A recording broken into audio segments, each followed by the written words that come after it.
do something you love to do because you're always going to be passionate about it. So if you're not passionate about something, find something you're very passionate about. But anything you do, put 110% into it, but just treat people. You talk about the golden rule now, it's a platinum rule, understand what's important to other people. The golden rule, treat others as yourself. There's different things, but, no, I think just overall, it's just in business, it's really understanding your critical few that you need to get done, focus on that, accelerate with that, manage up, really know where you want to go. One of the things that I've learned over time that's a big takeaway for me during that time was when you hit some recession times, you hit downturns in the economy, et cetera. I always looked at it as an opportunity. And what I mean by that is keep your salespeople.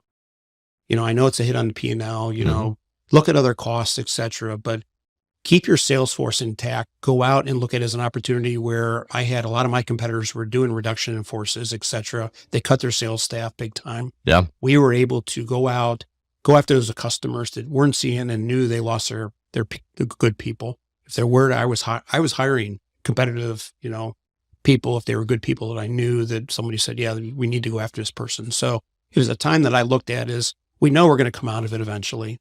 Let's build the infrastructure, but get rid of individuals that may be C players. One of the biggest struggles is a corporation has an individual performs at a very, very high level, but is a total jerk. Doesn't treat people well, and I see corporations actually adjust things to more work around somebody that doesn't want to do this or just, is an issue in meetings, et cetera. So I just wanted to set that straight was, I think, dealing with those type of individuals as I'm seeing more and more of that. And this is what I've seen when I got in private equity. Owners get to a point where they don't know how to take the next steps a lot of times, or they're hitting a point where they're at an age where they don't want to do it anymore, but they want to have they want to continue what they built. Yeah. They really care about it. So what I would want is an organization that's going to add value in the way they're structured. Structure is so critical. So if I'm an owner and I have a $20 million business and I've got a controller and I don't have a COO, but I've got people, more structure can mean, all right, now I've got a CFO that can help me do this. I've got a COO that can do this, more of a sales infrastructure, things of that sort, product diversification.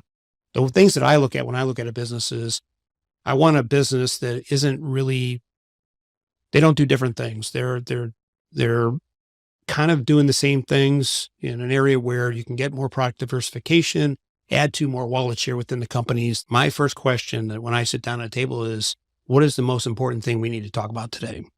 Because every individual has a different, it might be personal, it might be business, it might be something, but there's something that's on their mind.